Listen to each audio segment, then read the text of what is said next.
Chapter 7. Failure is the way forward. Personal experience with failure. In this chapter, the author talks about their own life experiences, especially when they were just starting out in the working world after college.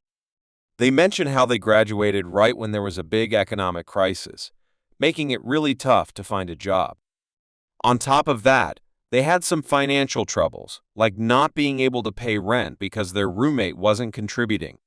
This led to a situation where they were basically broke and had to rely on friends for a place to stay. But surprisingly, the author says they see themselves as lucky for going through this tough time. Why? It's like starting a race from the lowest point. You can only move upwards. This experience taught them not to fear failure as much because they had already experienced it. So when they wanted to try new things, like starting a business or pursuing unconventional paths, they weren't as scared of failing because they had already been through tough times. In simple terms, the author is saying that going through hard times early on helped them see failure differently. It made them less afraid to take risks and try new things because they had already faced challenges and knew they could handle them. It's like learning to ride a bike. If you fall a few times and get back up, you're less scared of falling again and more willing to keep trying until you succeed. Reevaluation of values. The author talks about how they grew up in a family that had a lot of money. This means they didn't really have to worry about not having enough money for things like food, clothes, or a place to live. But even though they had money, the author learns something important about what's really valuable in life. Instead of just thinking that having lots of money equals success, the author realized that what they really valued was something different. They cared more about having freedom and being able to make their own choices. This idea of being independent and doing things their own way was really important to them.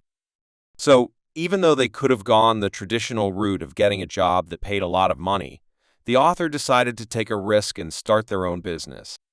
They were okay with the idea of possibly failing because they knew that what they valued, freedom and autonomy, was worth more to them than just making a lot of money. In simple terms, the author learned that success isn't just about having a big bank account. It's about having the freedom to do what you want and make your own decisions.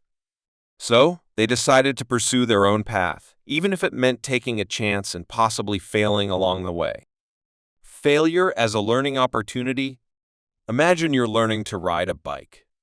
You might fall down a few times before you figure out how to balance and pedal without tumbling over. But each time you fall, you learn something new. Maybe you realize you need to lean more to the left or right, or you need to pedal faster or slower. So even though falling might seem like a setback, it's actually helping you get better at riding the bike. In the same way, the author is saying that failure isn't always a bad thing. It's like falling off the bike. It's a part of the learning process. When we fail at something, we have the chance to figure out what went wrong and how we can do better next time. Maybe we need to try a different approach, or maybe we need to practice more or get some help from someone who knows more about what we're trying to do. The author believes that failure is actually really important for growing and getting better at things. It's like making mistakes in a video game. You learn from them and get better at playing. So, instead of being afraid of failing, the author encourages us to see it as an opportunity to learn and improve. It's all about changing our perspective and realizing that failure is just a stepping stone on the path to success. Development through adversity. Let's imagine you're a superhero in a video game. In order to level up and become stronger, you have to face tougher challenges and defeat stronger enemies. It's like going through a tough level where everything seems to be against you: monsters, traps, and obstacles.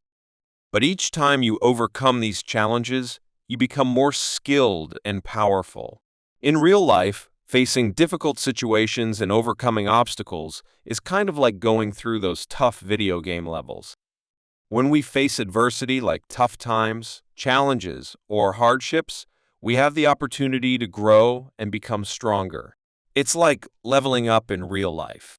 The author talks about a psychologist named Kazimierz Dabrowski who studied how people cope with really tough experiences, like surviving a war or going through a traumatic event. Dabrowski noticed that some people actually became stronger and more resilient after going through these difficult times. It's like they turned their hardships into opportunities for growth.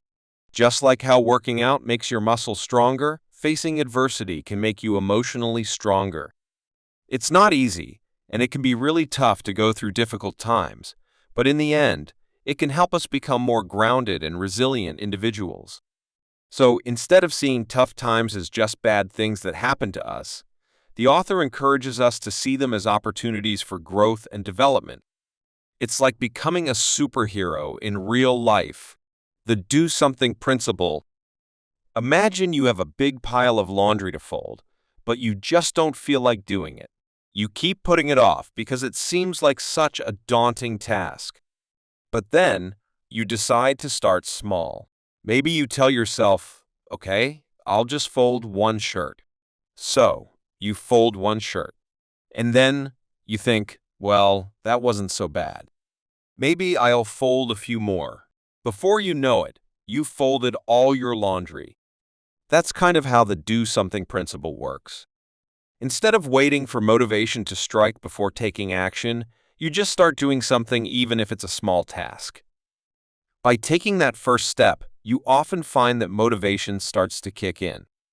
It's like starting a snowball rolling down a hill. It gets bigger and gains momentum as it goes.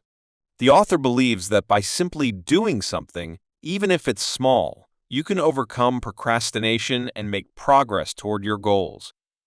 It's about breaking tasks down into smaller, more manageable steps and just getting started.